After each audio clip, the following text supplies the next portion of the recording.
Hi, I'm HISD Board President Anna Eastman. Coming up on HISD Up Close, we're talking one-on-one with some of the district's top educators. Meet the 2013 Principals of the Year and get their thoughts on what it takes to run a successful campus. Plus, HISD swept the competition at the recent H.E.B. Excellence in Education Awards. We'll speak to our winners and hear how their campus plans to use the $25,000 award. And finally, fellow board member Manuel Rodriguez stops by to talk about the district's Your Voice survey.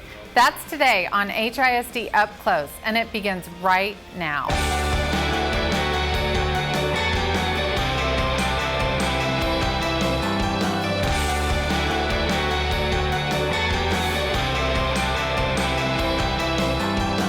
Having an effective principal at every school is one of the key components of HISD's strategic direction.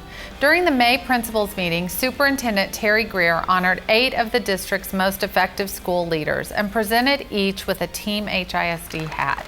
They included the first-year principals of the year, Abigail Taylor and Giovanni Ponce, and the assistant principals of the year, Maria Espinoza, Inga Garibaldi, and Opal Harrison, plus the principals of the year, Tanya Woods, Nicole Moore, and Sonia Williams. Joining me now are HISD's elementary, middle, and high school principals of the year. Tanya Woods from Lewis Elementary, Nicole Moore from Key Middle School, and Sonia Williams from Madison High School. Hi, ladies. Thank you so much for coming in. It's Friday afternoon, and I know everybody's had a busy work week.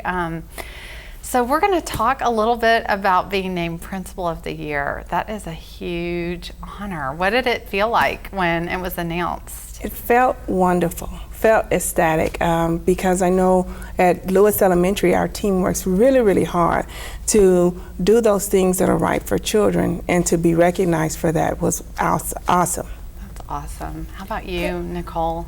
You know, it was very a humbling experience for me.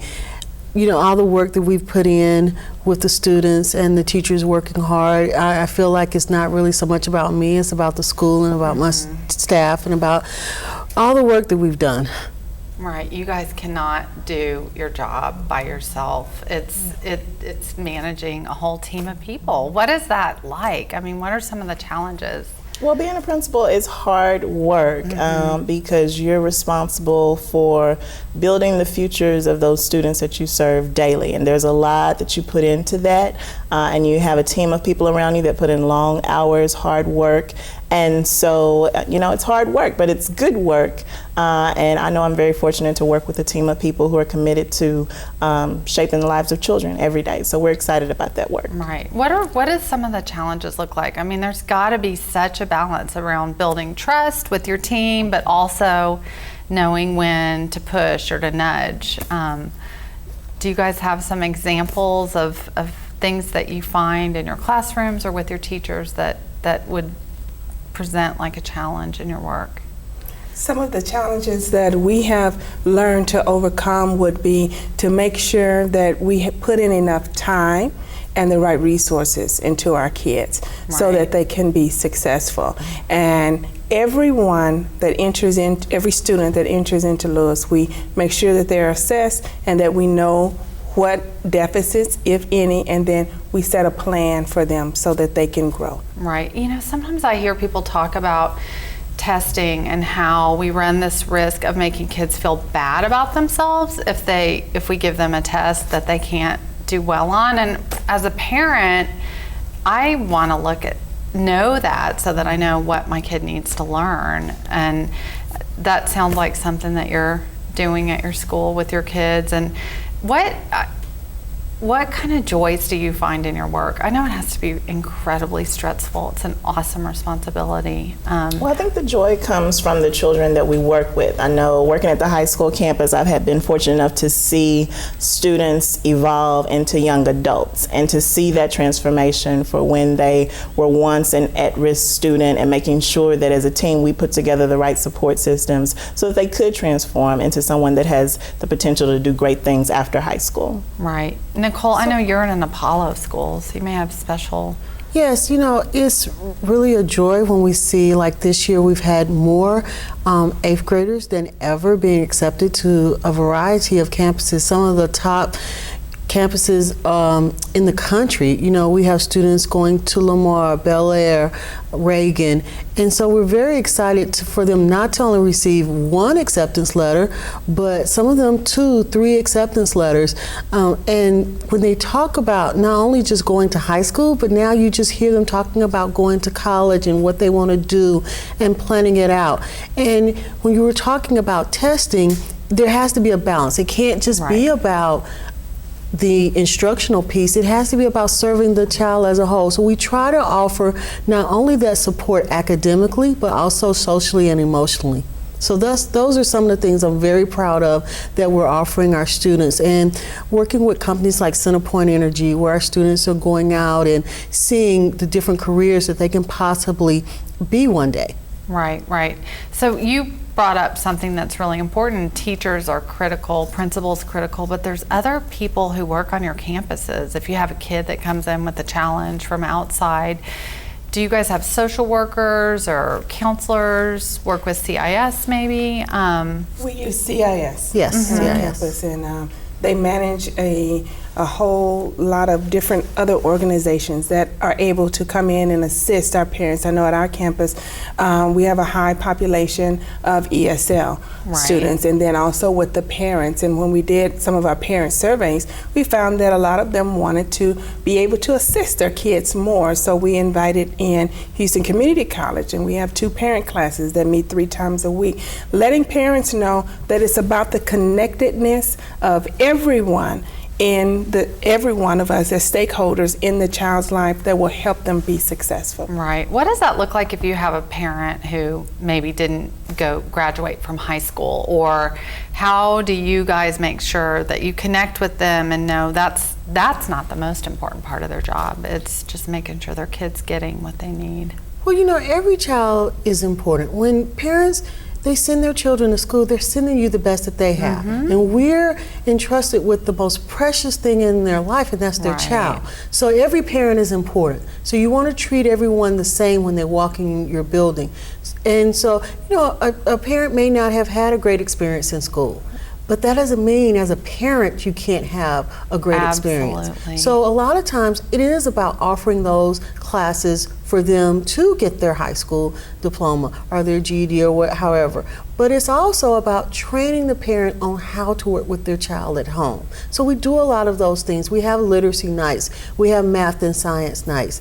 We have nights where they go and we bring the high schools in so that they can talk with the local high school about what their child will need to be successful. All parents want their children to be successful. So we try to provide a variety of things so that they feel comfortable and their child feels comfortable at school as well. Right. And so to kind of wrap it up on the high school, we're getting ready for graduation. You're sending those kiddos off to that next stage in their journey. You have a lot of kids excited about moving on with plans and seeing that increase over your time at Madison. Yes, we're excited. We are getting scholarship information in daily, and we're just really looking forward to that celebration because it's such an uplifting experience, not just for the school but for the community, to see those young individuals go on and do great things at different universities across the country. So that's wonderful for us. Well, I want to personally thank each of you for your leadership. Your commitment is so obvious and palpable in your words here today and the other times that I've seen you in your work throughout the district.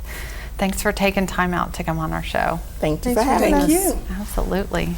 Coming up, HISD blew away the competition at the recent H.E.B. Excellence in Education Awards. We'll talk with the winners and hear more about how their schools are going to use the $25,000 prize.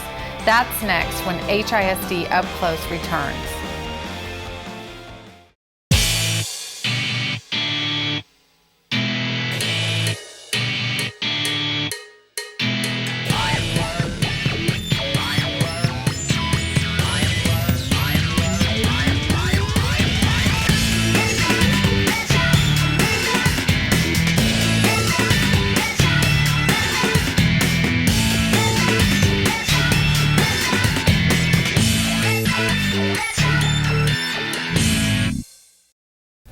Every year, the Texas grocery chain, H.E.B, honors some of the best educators across the state of Texas. It's called the Excellence in Education Awards, and this year, HISD had the top 3 winners. Fondren's Mike Walker won at the elementary principal level, HSPVA's Scott Allen won at the secondary principal level, and Linda Velasquez from Burbank Middle School won the Lifetime Achievement Award. All 3 are joining me today to talk about their big win. Hey, thank you so much for coming to be on my show today. How many people are in each category that you had to compete with? There were 4,000 people. Oh, it started with 4,000 in the beginning, and then they narrowed it down to 5 finalists. And they narrowed it down, so there were 5 other people in your category there that night? Well, 4 and then us. Right, and so did they call like third place runners up, or you just, the winner gets it? The 5 go up, and as soon as you go up, they tell you, they're going to say who the winner is after they announce all 5. Oh, and so then, you were standing up there on the stage with everybody else? Oh, yeah. Did you give like a big old Miss America? Like, I did something funny because it came up in the picture. yeah, that's so great. Well, So when they announced who was going to win in my category, there were 5 of us, and the other 4 were women. So when he said he, I knew it was me. You knew it was So I was you. kind of prompted just do a they little bit. tell a little bio about the winner before, kind of a tease before they say that? No. After they announced the winner, they cut to, whenever they came to tell us we were finalists, they spent time gathering footage. And so they Right. showed about a 1.5-minute video of our campus and our kids,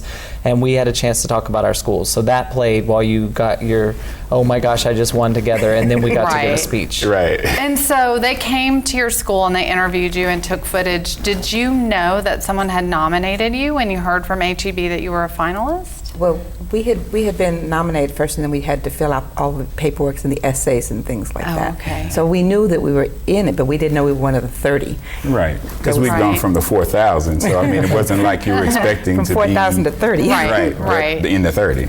That's so exciting. What are the kind of things about your work that you thought were important to share with them in your application or your essays? Oh, in my case, it was the long history, because I've been working there in HSD for 35 years. So I've seen everything from gang members to AP students. We did 132 AP students who took Spanish in 8th grade at AP exam this Wow. Tuesday. And when we first started, we were doing good to get them into the classroom. So over 35 years, a lot has changed, and it's been really rewarding. I wouldn't do anything different. You know, that's interesting that you say that, because I posted on Facebook when I learned that you guys had won this, and one of your former colleagues wrote that about you, and he said that he was so excited to see your work appreciated and honored because you had been at Burbank Middle School for so long and you had made it through so many different administrations, and your commitment to the kids was so obvious. So Very rewarding. I wouldn't do anything congratulations. different. What are some of the things that you guys find as campus leaders as challenges in your work, and then points of pride? I guess for us, I mean, they kind of are one and the same. You know, one of the big challenges of being a much smaller school, we're a small school, just over 400 students. And so one of the challenges is how do you maintain and stay abreast of what everybody else is doing, you know, Right. the bigger schools. So we've done a lot of grant writing, which is kind of ironic because that's part of where we got started with the whole H.E.B thing. Right. Because when I saw 25,000, I was like, hey, if it's even possible, we gotta do this. And so those kinds of things are real important for us. So what do you do with $25,000? We're going to get some technology. I Yeah. already know. My teachers and I will sit down and talk about exactly what they want, but like every room is not outfitted with smart boards at Fondren. Every room doesn't have 3 or 4 computers, and when you do have the computers and they go down, you're trying to replace them. Right. Now we're trying to buy a second cart of computers. The district gave us one, we need a second one.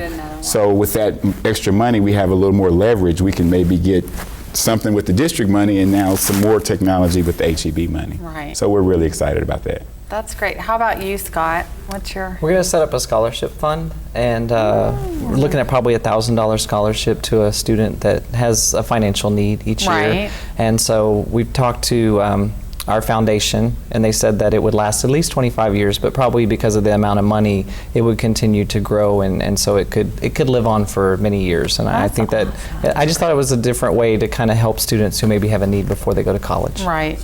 So your kids pretty much most of them all go on to 4-year or 2-year institutions. And Right.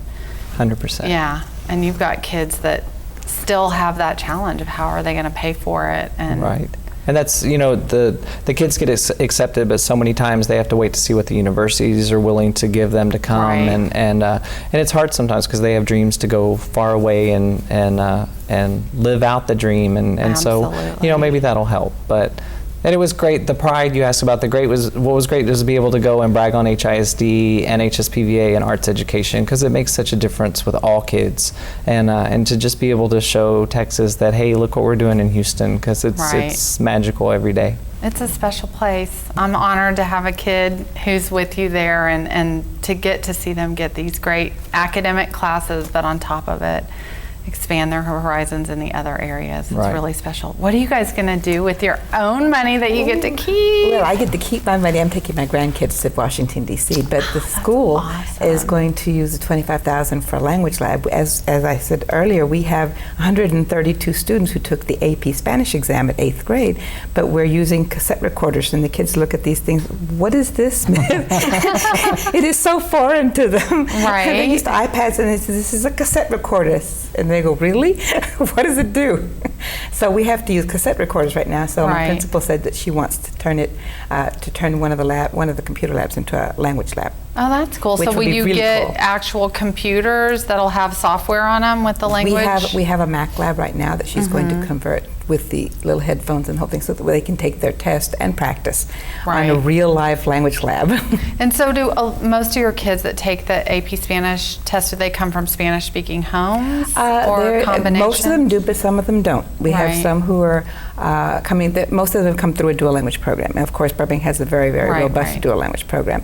And so we have a lot of the students who originally didn't know English. Now they're fully bilingual, and so they're taking the AP exam. Then we have some students whose parents don't speak any Spanish. They learn Spanish in HISD's dual language programs. Right. And they're very excited to take the AP exam. So it's really a nice blend. Well, that's great. So to wrap it up, we have about a minute left. What do you guys have planned for the rest of this month? I know there's some AP tests and things that are happening, but we're also kind of have this time where you can do something different or special to make May matter. At Fondren, what we always try to do is try to ramp up getting ready for the next school year. So we have our teachers talk to each other vertically and say, what is it that you noticed last year that was the big gap that was missing, and try to get them to start working on that with the kids in that time that's left. Oh, that's neat. How about you guys, Scott? We Y'all have got the AP testing and all that, but we have a performance graduation. So Yes. every senior performs at Jones Hall, and so we're busy making that amazing so that the parents will be proud and the kids can have their last hurrah before they take off. That's awesome. Well, congratulations again. Rest on your laurels for a little while. Thanks for having us. Thank you for coming. Yeah. HISD educators aren't the only ones taking home the big bucks. Members of the class of 2013 are earning top scholarship dollars. We'll talk to one successful senior when HISD Up Close returns in a moment.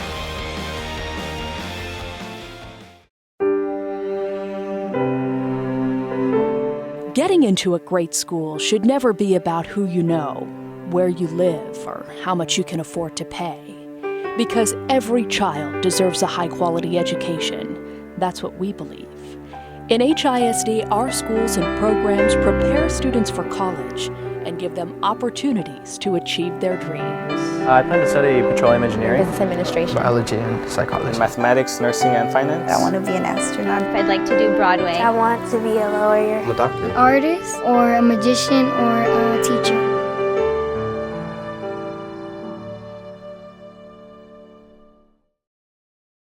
Last year, HISD seniors were offered a record $180 million in college scholarships. It's a big challenge, but the class of 2013 is on a mission to surpass that number. Recently, some of the top seniors from all HISD high schools came together for the district's first ever academic signing day. Much like athletes are honored when they commit to college, these successful students were congratulated for receiving scholarship offers to a 2- or a 4-year university.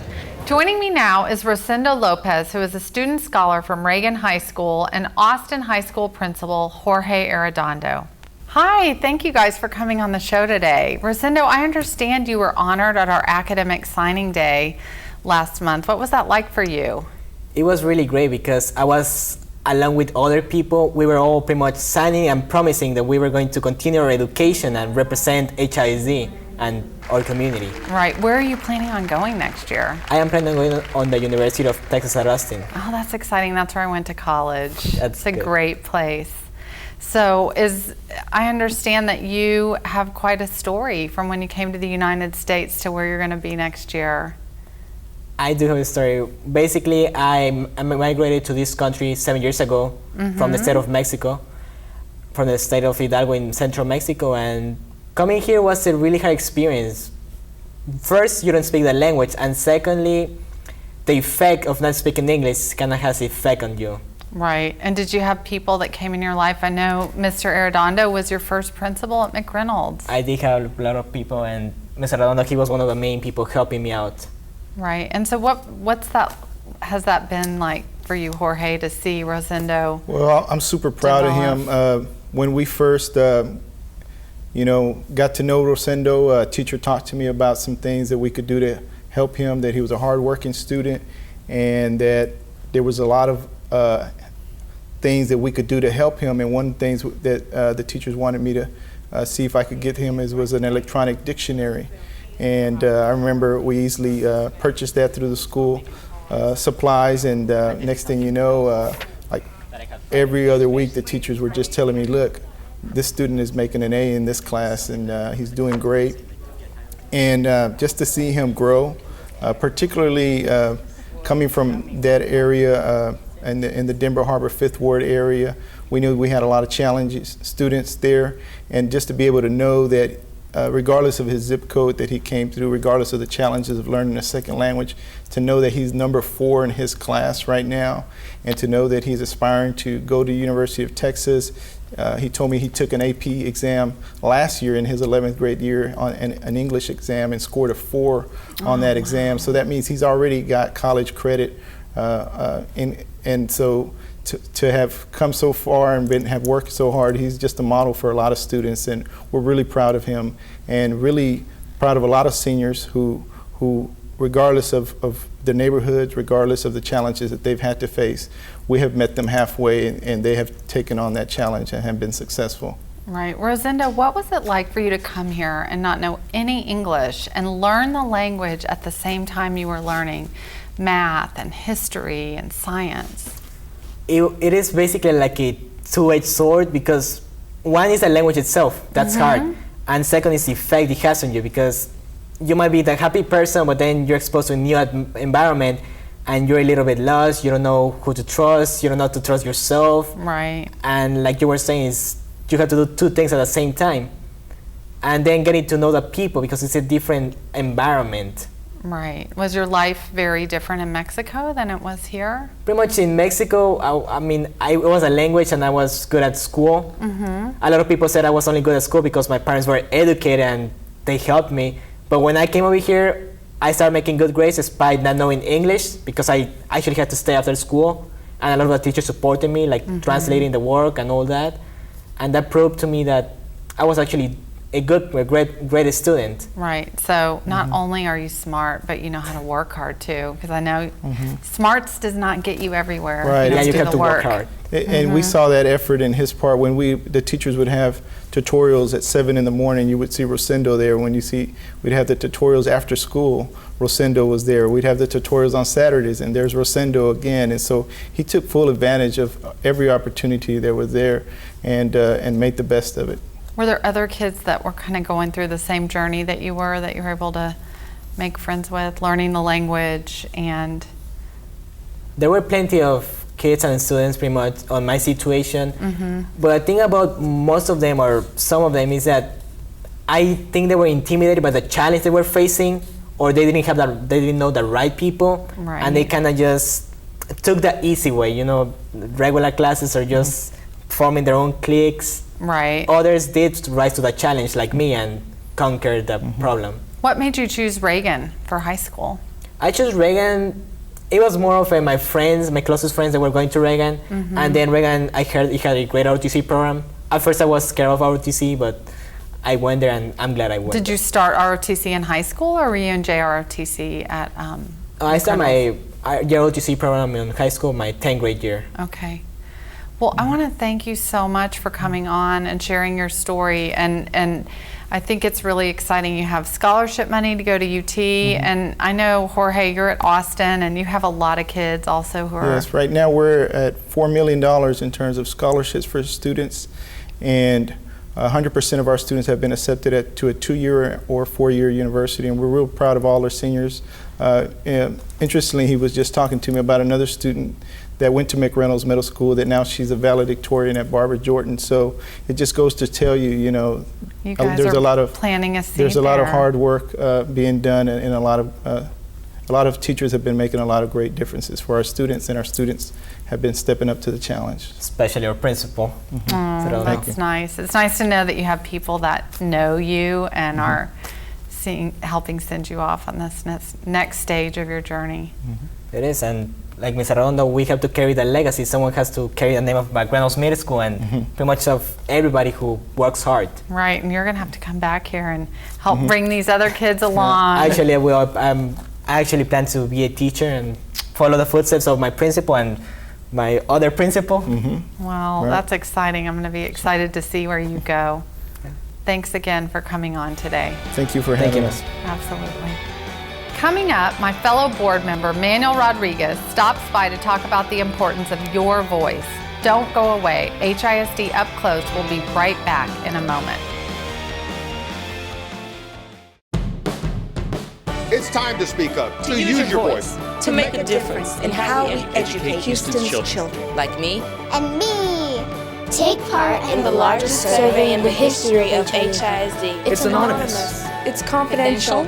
And it's open to students, staff, and parents. Your voice will make a difference in providing the safest, most rigorous, and the best schools for Houston's children. Make your voice heard by going to HoustonISD.org. HISD is currently conducting the largest customer survey in the history of the district. It's called Your Voice, and we want all of our parents, students, and teachers to fill it out. It's completely anonymous, confidential, and is being conducted by an outside third party. Here to talk more about the survey is my fellow board member, Manuel Rodriguez. Thanks for coming on today, Manuel. I love doing this show and getting to hear from my colleagues about different things going on in the district, and I thought today we would talk a little bit about the survey that's happening right now.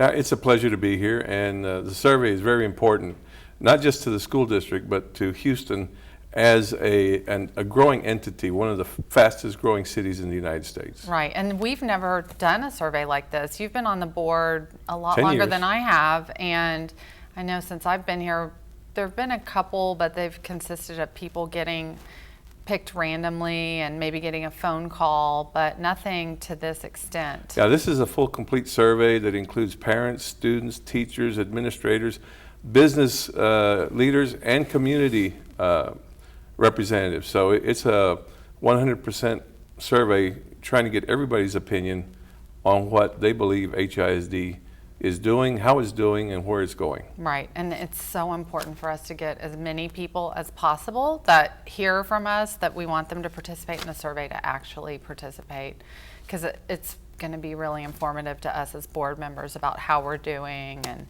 how we're spending our budget and the initiatives on campus. Well, I think we still have a couple of pennies that we can spend. Absolutely. Well, and also, I don't know about you, but I get calls from people who are always paying attention and know how to get in touch with me easily, but I know there's a lot of other people out there that don't have that access, or they don't have time to pick up the phone and make a call, and I'm looking forward to hearing from the community at large, and then being able to kind of weigh those one-offs that I get with what comes out of the survey. Oh yeah, I get stopped at church, I get stopped in the store, and of course, you know, I eat at the Telwink. Right. And we have conversations there every morning. Absolutely. So I got my survey in the mail. I have 3 kids in HISD, so we got a middle school survey, a high school survey, and an elementary school survey. And my elementary school-age child survey came home in his backpack, and I knew to ask for it, but it's really important that all parents look in their elementary kids' backpacks to make sure that they got the survey. And in it comes a letter explaining what it is. I wrote somebody's phone number on mine. I'm going to cover it up. On the front, it's in English, and on the back, it's in Spanish. And so maybe you'd like to share for our Spanish-speaking parents about finding it in their backpack for their kids or it coming in the mail for the older children. Yeah, Anna. Yes, Anna. Es muy importante que los padres que hablan español reciben este inquisito de HISD para que ellos puedan hacer comentario y darnos sus pensamientos de cómo estamos trabajando con el distrito escolar, qué son las cosas que ellos esperan para la educación de sus hijos y de darnos su opinión. Queremos escuchar si uno tiene comentarios bien o si hay algunos problemas que quieren comentar acerca de sus hijos o las escuelas o los maestros. En la carta que reciben o online pueden llenar este inquisito para darnos su opinión y darnos saber qué es lo que ustedes piensan de HISD. Right, and so one of the things I think I understood you to say is that you can either fill it out in paper, which is what comes in the mail or comes home in the backpack, and you have a self-addressed stamped envelope that is all postage paid. And the survey is completely confidential and anonymous, and there's a little portion at the top that tells you how to log in online, and it has a special code so that you can't fill it out more than once. And it also has your name on it, so you have to tear that part off before you mail it back in for it to remain confidential. And then if you fill it in online, it just marks you off and asks you to put the number in. One of the things that it says is if you have 2 kids in a certain school, like in middle school, that you only fill the survey out once. But if you do have kids at the different levels, you fill it out for each of them. Or if they're both middle school kids and they go to different middle schools, it's really important for you to fill it out because it is going to give us information about the specific schools. Let me go ahead and repeat that in Spanish. Okay. Si los padres tienen 2 niños en la misma escuela, no hay necesidad de llenarlo 2 veces. Pero si uno tiene 3 hijos y uno está en cada escuela de nivel elementario o primaria, middle school y high school, entonces sí queremos que los padres llenan los 3 formas para darnos saber de cada escuela. O si tienen 2 hijos, pero los 2 van a diferentes escuelas del mismo nivel, también queremos que uno lo llena de cada escuela. Este es confidencial, no se va a dar esta información. Y si uno llena la hoja, favor de quitar su nombre, de remover esa parte que tiene su nombre para que esto se mantiene confidencial y uno puede estar seguro que su información no se va a dar a ninguna parte. Eso se queda aquí con el distrito escolar. And so the last thing that's really important about it is that parents have a deadline to fill it out or mail it in by May 20th, and then the kids will be taking the survey at school after that. Okay, so again, for our Spanish-speaking parents, si hay un tiempo cierto que uno tiene que regresar este formulario o llenarlo en línea. Es el día 20 de mayo y después de que ustedes terminan con todo esto, los estudiantes van a seguir con este inquisito en la escuela y lo van a tomar durante el día después del día 20 de mayo. So, apúrate, llénalo y mándalo tan pronto que se puede. Thank you so much for coming on. And I also, a little teaser for later in the summer, I look forward to having you and Juliet Stepetch back on so we can talk specifically about Latino issues in your districts and all of our schools. It'll be our pleasure. Thank you. Absolutely. Thank you. A special thanks to all of my guests on today's show. And remember, you can stay connected with HISD every day by following us on Twitter, YouTube, and Facebook. I'm Anna Eastman and can't wait to see you next time.